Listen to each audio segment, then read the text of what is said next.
अस्सलाम वालेकुम स्टूडेंट्स, मैं हूं आपका टीचर मोहम्मद सलमान अफसल। स्टूडेंट्स, आज के लेक्चर में 9th class physics chapter number 7 properties of matter का अनदर टॉपिक डिस्कस करेंगे, दैट इज इलास्टिसिटी।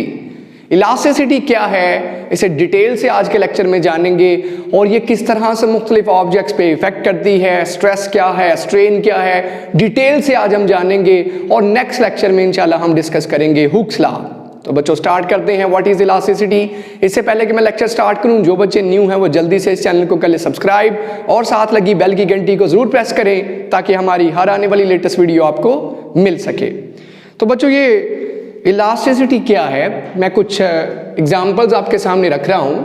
यहां देखिए, आपके पास एक स्प्रिंग है जो कि एक एंड से फिक्स है, जुड़ा हुआ है, मजबूती से जोड़ा गया है। दूसरा इसका सिरा आज़ाद है। आप इसको स्ट्रेच करके, खींच के अगर छोड़ेंगे तो ये क्या करना शुरू कर देगा, मोशन परफॉर्म करना शुरू कर देगा। लेकिन एक चीज़ ऑब्जर्व करिए कि इसे मैं स्ट्रेच कर सकता हूँ, खींच सकता हूँ, इसे अपनी पोजीशन से हटा सकता हूँ और इसके अंदर ये ऐसा क्यों मुमकिन है, क्योंकि इसके अंदर इलास्टिसिटी है। ये स्प्रिंग क्या हो सकता है, इसके लूप्स आगे जा सकते हैं, खींचे जा सकते हैं, इवन के दबाए जा सकते हैं फोर्स से, क्योंकि इसके अंदर लचक है। ये अपनी जो फिक्स पोजीशन है उससे आगे पीछे जा सकता है।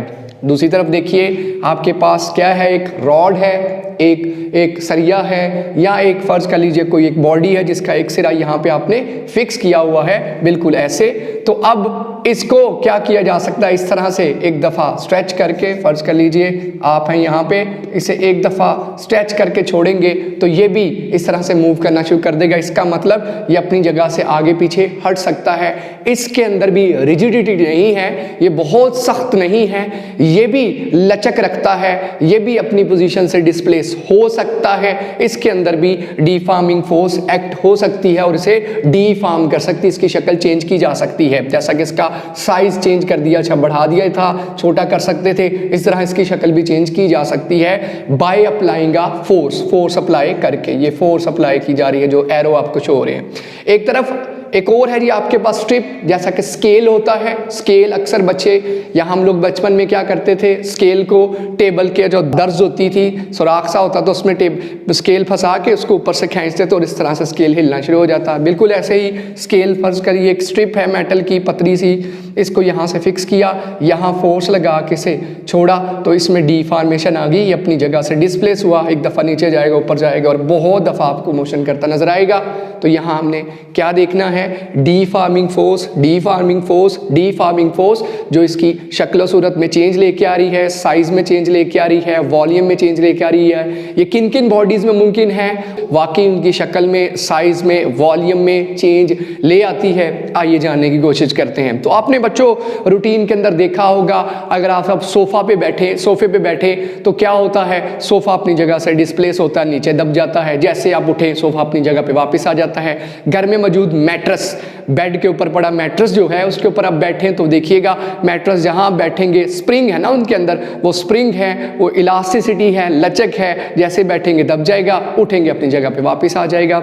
इस तरह की कितनी सी मिसालें हैं। आपने देखा होगा जो स्प्रिंग बैलेंस होता है, जिसके जरिए आपने मुर्गियां तोलते हुए देखा होगा, जो मुर्गियों वाले आते हैं मुर्गियां देने, जो गोश्त फरोश होता है उनके पास, तो आपने देखा होगा स्प्रिंग बैलेंस होगा जिसके जरिए वजन मापा जाता है। तो जितना वेट लटकाते जाओगे उतना स्प्रिंग खींचता चला जाएगा, खींचता चला जाएगा। उसके अंदर क्या है, इलास्टिसिटी है, उसके अंदर क्या है, लचक है, जिसकी वजह से उसे डिस्प्लेस किया जा रहा है, उसकी लेंथ बढ़ाई जा रही है, उसकी शक्ल और सूरत चेंज की जा रही है बाय अप्लाइंग अ डीफॉर्मिंग फोर्स। और डीफॉर्मिंग फोर्स क्या है, यहाँ पे जो आपने वजन हैंग किया हुआ है, वेट हैंग किया हुआ है, दैट इज अ डीफॉर्मिंग फोर्स। तो बच्चों, इलास्टिसिटी की फिर यहाँ से अगर डेफिनेशन अक्स करें तो उससे पहले हमें डीफॉर्मिंग फोर्स का पता होना चाहिए।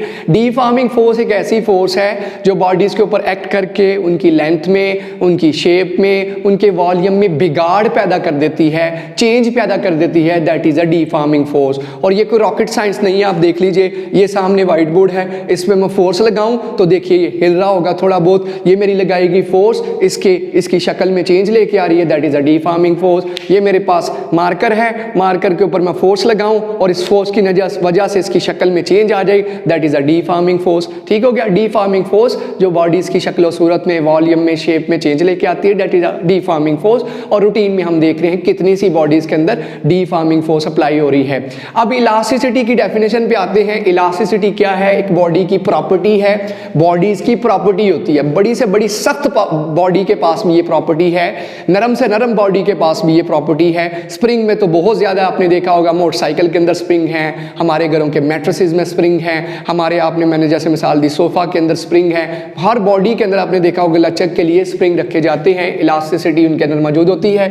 The property of a body to restore to its original size and shape as the deforming force ceases to act. किसी बॉडी की वो प्रॉपर्टी जिसकी वजह से वो अपनी पहली पोजीशन पर वापस आ सके जब डिफॉर्मिंग फोर्स लगना बंद हो जाए। सीजेस देखिए, जैसे मैंने इसे खींच के छोड़ दिया, इस बॉडी की प्रॉपर्टी जो इसको पहली शक्ल वापस करे, हिलने के बाद, अपनी पोजीशन से हटने के बाद, फोर्स मैंने जब छोड़ दी तो डिफॉर्मिंग फोर्स लगने के बाद बॉडी की प्रॉपर्टी जो से दोबारा वापस अपनी पहली पोजीशन पर ले आए, दैट इज पहली शक्ल में ले आए, पहली साइज में ले आए। That ability that property of a body is known as elasticity. जैसे कि मैंने मिसाल दी, आप मैट्रेस पे, सोफा पे बैठे होंगे इस वक्त वीडियो देखते हुए, तो आप देखिए इस पे उठ के देखिए, वो एबिलिटी जो इस मैट्रेस को, वो एबिलिटी जो इस सोफा को वापस अपनी पहली पोजीशन पे ले आती है, दैट इज इलास्टिसिटी। आपने कुशन पकड़ा होगा, आपने पिल्लो पकड़ा होगा, पिल्लो भी देखें तो अपनी पहली पोजीशन पे वापस आ जाता है, दबाने के बाद छोड़े।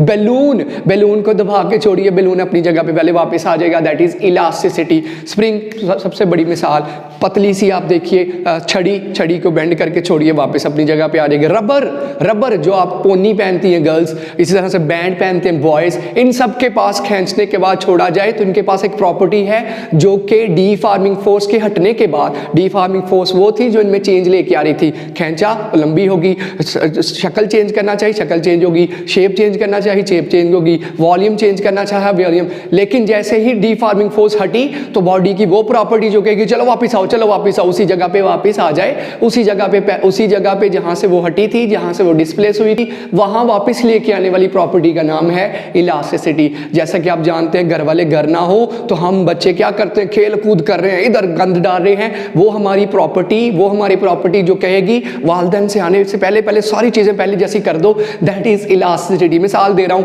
कोई चीज गंदी ना पड़ी हो, कोई चीज यहां से उधर ना पड़ी हो, जहां पहले थी वहां ले आना। बॉडी की वो प्रॉपर्टी जो क्या करे, रीस्टोर, उसे पहले ले आए। जैसे मोबाइल के अंदर एक ऑप्शन होती है, आपसे कोई डेटा डिलीट हो जाए तो आप करते हैं रीस्टोर, जो मोबाइल को पहली हालत में वापस ले आता है। बिल्कुल ऐसे ही बॉडीज की प्रॉपर्टी, और मैंने जैसे कहा रिजिड से रिजिड बॉडी के पास और नरम से नरम बॉडी के पास थोड़ी ना थोड़ी ये प्रॉपर्टी जरूर होती है, वो पहली पोजीशन पे उसे लेके आ सकती है। स्केल लकड़ी का, उसे बेंड करके छोड़िए, उसे वापस लेके आने वाली प्रॉपर्टी का नाम इलास्टिसिटी है। और जो बेंड हो रहा है that is because of deforming force. ये होगी जी डेफिनेशन ऑफ इलास्टिसिटी। हाँ, क्लियर हो गया बच्चों, इलास्टिसिटी क्या है ये क्लियर हो गया। अब बात करते हैं स्ट्रेस की। स्ट्रेस क्या है? इस चैप्टर के अंदर हमने प्रेशर पढ़ा था बच्चों। प्रेशर और स्ट्रेस का यूनिट सेम है, प्रेशर और स्ट्रेस का यूनिट सेम है, फार्मूला सेम है, तो फिर डिफरेंस क्या है? याद रखिए, प्रेशर के अंदर जो फोर्स अप्लाई की जाती है बॉडीज के ऊपर वो नॉर्मल होती है, परपेंडिकुलर होती है। सिंपल लफ्जों में स्ट्रेस क्या है? The deforming force acting on unit area at a surface of a body is called stress. किसी भी सरफेस के ऊपर लगने वाली force unit area 1 metre square, 1 kilometre square, 1 centimetre square, unit area के ऊपर लगने वाली फोर्स। और कोई शर्त नहीं है कि फोर्स नॉर्मल हो, फोर्स परपेंडिकुलर हो, लेकिन शर्त यह है कि वो फोर्स बॉडीज के अंदर क्या करे, डीफॉर्मेशन जरूर पैदा करे। एक ऐसी फोर्स जो बॉडीज के अंदर डीफॉर्मेशन पैदा करे और आगे जो बॉडी है उसका एरिया यूनिट एरिया हो, ये फोर्स क्या कहलाएगी? Force per unit area. ये फोर्स पर यूनिट एरिया ये फोर्स पर यूनिट एरिया क्या कहलाएगी? स्ट्रेस। ऐसी फोर्स जो डीफॉर्मिंग हो, जो शक्ल में चेंज लेके आ सके, वॉल्यूम में चेंज लेके आ सके, इसके अलावा साइज में चेंज लेके आ सके, ऐसी फोर्स जो यूनिट एरिया पे एक्ट करे। एरिया आगे कितना हो? 1 metre square, 1 centimetre square, 1 millimetre square, 1 kilometre square, then that force जो कि उस एरिया पे एक्ट कर रही है, उस फोर्स का नाम force per unit area stress कहलाएगी। स्ट्रेस 3 तरह की होती हैं। अगर मैं इसका सिंपल फार्मूला लिखूं तो क्या आएगा? Force over area. तो बिल्कुल प्रेशर की तरह है, तो मैंने प्रेशर से और इसका डिफरेंस आपको बता दिया। प्रेशर के अंदर शर्त ये थी कि फोर्स नॉर्मल एक्ट करनी चाहिए, परपेंडिकुलर एक्ट करनी चाहिए, 90 का जाविया बना के एक्ट करनी चाहिए। हमेशा फोर्स नॉर्मल एक्ट करे, then force over area pressure कहलाता है। और वहाँ शर्त ये भी नहीं थी कि वो फोर्स बॉडी में चेंज लेके आए। यहाँ इस फोर्स की कंडीशन है कि ये फोर्स बॉडी के साइज में, वॉल्यूम में, शेप में चेंज जरूर लेके आए। Then that force acting per unit area, acting on unit area is known as stress. बात समझ आ गई? स्ट्रेस और प्रेशर में डिफरेंस। अब मैंने आपसे कहा स्ट्रेस 3 तरह के हैं, स्ट्रेस 3 तरह की है, क्योंकि चेंज 3 तरह के आ सकते हैं। बॉडी के साइज में चेंज आ सकता है, बॉडी की शेप में चेंज आ सकता है, बॉडी की वॉल्यूम में चेंज आ सकता है। हाँ, 3 तरह के चेंज। जी हाँ, शेप में चेंज कैसे हो सकता है? देखिए, इसको दबाऊं तो इसकी शेप चेंज हो जाए, देखिए इसको खींचूं तो इसकी लेंथ में चेंज आ जाए, देखिए मैं इसको बेंड करूं तो इसके वॉल्यूम में चेंज आए। तो 3 तरह के चेंज हो सकते हैं। तो स्ट्रेस भी कितनी तरह के हैं? यूनिट एरिया के ऊपर लगने वाली डीफॉर्मिंग फोर्सेस भी कितनी तरह की हो सकती हैं? 3 तरह की हो सकती हैं। कौन कौन सी स्ट्रेसेस की 3 टाइप्स बता दूं? 3 टाइप्स कौन सी हैं? Tensile stress, volumetric stress, volumetric stress, और तीसरी टाइप है शियर स्ट्रेस। अब इनमें डिफरेंस बता दूं बच्चों। टेंसाइल स्ट्रेस एक ऐसी स्ट्रेस है जो बॉडीज के सिर्फ और सिर्फ लेंथ में चेंज लेके आती है। ऐसी डीफॉर्मिंग फोर्स जो यूनिट एरिया की लेंथ में चेंज आए। टेंसाइल का मतलब, टेंसाइल आप फौरन से समझ जाएंगे, जो लेंथ में चेंज लेके आएगी स्ट्रेस, उसका नाम टेंसाइल स्ट्रेस है। लेंथ डीफॉर्मिंग 3 तरह कैटेगरीज में डिवाइड कर दिया गया स्ट्रेस को। लेंथ के अंदर डिफॉर्मेशन लेने आने वाली, लेंथ के अंदर चेंज लेके आने वाली, दैट इज टेंसाइल स्ट्रेस। और अगर आप किसी पे वॉल्यूम चेंज करो, जैसे कि आपके पास डिब्बा है, हाँ, जैसा कि आपने लेस का डब्बा देखा होगा, बड़ा सा जिस कार्टन, उसको प्रेस करें तो उसका वॉल्यूम चेंज होगा, दीवारें अंदर आ जाएंगी, उसकी साइडें अंदर आ जाएंगी, छोड़े तो दोबारा वापस आ जाए। That is the volumetric stress, जो उसको क्या करे, उसके वॉल्यूम को चेंज कर दे। तो क्या है वॉल्यूमेट्रिक स्ट्रेस? क्या करती है? वॉल्यूम के अंदर डिफॉर्मिंग करती है। वॉल्यूम डिफॉर्मिंग, लोग चीज़ों का, ऑब्जेक्ट्स का, बॉडीज़ की वॉल्यूम डिफॉर्म करती है। इसी तरह से आगे हम पढ़ेंगे स्ट्रेन, शियर स्ट्रेस क्या करती है? शियर स्ट्रेस क्या करती है? साइज में चेंज लेके आती है। साइज डिफॉर्मिंग, साइज में चेंज लेके आएगी। ठीक है, 3 तरह के चेंजेस हैं, लेंथ, वॉल्यूम और साइज। जैसे यहाँ जिक्र है साइज, शेप और लेंथ के अंदर चेंज लेके आने वाली चीज़, दैट इज आप जानते हैं स्ट्रेस है। तो जरा आगे बढ़ते हैं, स्ट्रेस के यूनिट की तरफ बढ़ते हैं जी। स्ट्रेस का यूनिट क्या है? यहाँ से स्ट्रेस का यूनिट बनाएं तो फोर्स है, चाहे वो लेंथ में चेंज लाने वाली हो, वॉल्यूम में लाने वाली हो, साइज में लाने वाली हो, है तो फोर्स का यूनिट तो आप जानते हैं न्यूटन, एरिया का यूनिट मीटर स्क्वायर, तो यूनिट बन गया newton per metre square is the unit of stress. और स्ट्रेस कितनी तरह की है? 3 तरह की, आपके सामने लिख दिया, टेंसाइल स्ट्रेस, वॉल्यूमेट्रिक स्ट्रेस और शियर स्ट्रेस। आगे बढ़ते हैं स्ट्रेन की तरफ। देखिए, जब डीफॉर्मिंग फोर्स लगती है, आपके सामने है, डीफॉर्मिंग फोर्स जब लगी तो क्या हुआ? लेंथ में चेंज आया, क्या हुआ? इसकी शक्ल में चेंज आ गया, ठीक है, क्या हुआ? इसके वॉल्यूम में चेंज आ गया। मतलब 3 तरह के चेंजिंग्स आए, 3 तरह की चेंजिंग्स आई। तो जो चेंज आया है, अगर उस चेंज को मेजर किया जाए, जो बॉडी की लेंथ में, जो बॉडी के साइज में, जो बॉडी के वॉल्यूम में चेंज आया है, अगर उस चेंज को मेजर किया जाए, then that measurement is a strain. वो जो मेजरमेंट है, कितना चेंज आया, और वो चेंज कैसे पता चलेगा? पहली लेंथ कितनी थी, बाद में कितनी लेंथ होगी, उनकी रेशो। पहले वॉल्यूम कितना था, बाद में वॉल्यूम कितना है, उनकी रेशो। पहले साइज कितना था, बाद में साइज कितना है, उनकी रेशो। उनको डिवाइड कर दिया जाए तो जो चेंज है वो पता चल जाएगा। That is strain, that is strain. वो दैट इज स्ट्रेन है। तो देखिए when stress act on a body, जब स्ट्रेस बॉडी पे लगती है तो कितनी तरह की चेंज करती है? 3 तरह की। It may change its length, volume और शेप, जिसमें डिटेल से डिस्कस किया। A comparison ratio, a comparison of such a change caused by the stress with the original length, volume और शेप इज कॉल्ड स्ट्रेन। ये comparison है, ये एक ratio है कि भाई स्ट्रेस ने कितना चेंज लाया, ओरिजिनल लेंथ कितनी थी, change in length over original length, change in volume over original volume, change in shape over original shape. ये जो चेंज मुझे पता चलेगा किसके साथ कंपेयर करके? ओरिजिनल के साथ। किसके साथ कंपेयर करके? ओरिजिनल के साथ। किसके साथ कंपेयर करके? ओरिजिनल के साथ। वो जो चेंज और over original, change over original, change over original का रेशो लूंगा, वो किसके बराबर होगा? That strain. सादा लफ्जों में स्ट्रेस की वजह से जो बिगाड़ आता है उस बिगाड़ को कंपेयर करना है, उस बिगाड़ को कंपेयर करना है ओरिजिनल के साथ। That comparison is known as strain. Strain strain. जब स्ट्रेस 3 तरह की है तो स्ट्रेन भी 3 तरह की होंगी। स्ट्रेस कितनी तरह की थी? यहीं से नाम आप नोट कर लोगे। टेंसाइल स्ट्रेस तो टेंसाइल स्ट्रेन, वॉल्यूमेट्रिक स्ट्रेस तो वॉल्यूमेट्रिक स्ट्रेन, शियर स्ट्रेस तो शियर स्ट्रेन। अगर वॉल्यूमेट्रिक स्ट्रेस लगेगी तो वॉल्यूमेट्रिक स्ट्रेन होगा।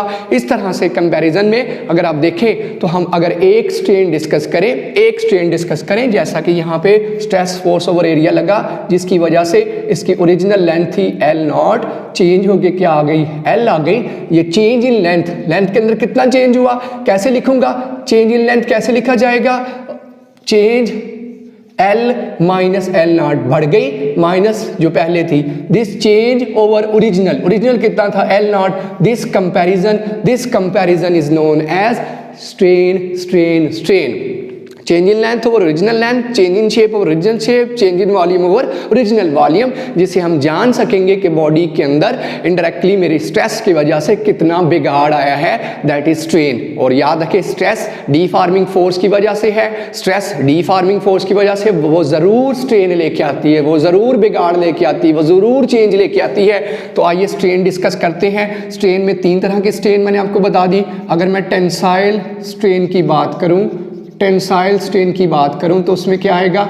Change in length over original length. और अगर मैं यहाँ आपको फार्मूला लिख के दूं, जो आगे भी डिटेल से पढ़ेंगे, चेंज इन लेंथ से क्या मुराद? ओरिजिनल लेंथ कितनी थी इस स्प्रिंग की? L0, चेंज होके उसका नाम आ गया L। तो भाई चेंज कैसे पता चलेगा? Final minus initial. फाइनल क्या है? L, ओरिजिनल क्या था? LO। LO ओरिजिनल मतलब L माइनस L0 आ गया चेंज। तो चेंज क्या लिखा जाएगा? L minus L0। और ओरिजिनल क्या थी? LO। दिस कंपैरिजन, ऐसे डेल्टा L और L भी लिखा जाता है, खोलिए तो L minus L0। This comparison is known as strain. और इसका कोई यूनिट नहीं होता। क्यों? क्योंकि लेंथ का यूनिट, चेंज इन लेंथ का यूनिट भी मीटर और नीचे लेंथ का यूनिट भी मीटर से कट जाएगा। नो यूनिट, इसका कोई यूनिट नहीं होता। इसी तरह से टेंसाइल स्ट्रेन के बाद अगर वॉल्यूमेट्रिक स्ट्रेन लिखूं तो वॉल्यूमेट्रिक स्ट्रेन किसके बराबर होगी बच्चों? किसी भी स्ट्रेन का यूनिट नहीं होता। वॉल्यूमेट्रिक स्ट्रेन में क्या आएगा? Change in volume over original volume. Change in volume क्या आएगा? Delta V capital over V। इसका यूनिट भी कोई नहीं होगा। Metre cube over metre cube कटा, कोई यूनिट नहीं, नो यूनिट। इसी तरह से अगर शेयर स्ट्रेन लिखूं तो किसके बराबर आएगी? Shear strain change in shape over original shape. Change in shape of original shape delta A over A। इसको ऐसे लिखते हैं और इसका कोई यूनिट नहीं, कट जाएगा सारा आपस में। No unit. याद रखिएगा स्ट्रेस की बदौलत, स्ट्रेस की वजह से जो बॉडीज के अंदर चेंज आता है। टेंसाइल स्ट्रेस तो tensile strain, tensile volumetric stress तो वॉल्यूमेट्रिक स्ट्रेन, शियर स्ट्रेस तो शियर स्ट्रेन। ये है आपके पास स्ट्रेन। तो बच्चों आज का टॉपिक हो गया कवर, जिसमें कि हमने डिटेल से इलास्टिसिटी को डिस्कस किया। फिर हमने जाना स्ट्रेस क्या है और स्ट्रेन क्या है, इनके आगे टाइप्स देखें, यूनिट देखें। ये था आज का लेक्चर। उम्मीद कर रहा हूँ आपको अच्छे से समझ आई होगी। इसी के साथ मुझे इजाज़त दीजिए। अल्लाह हाफिज़।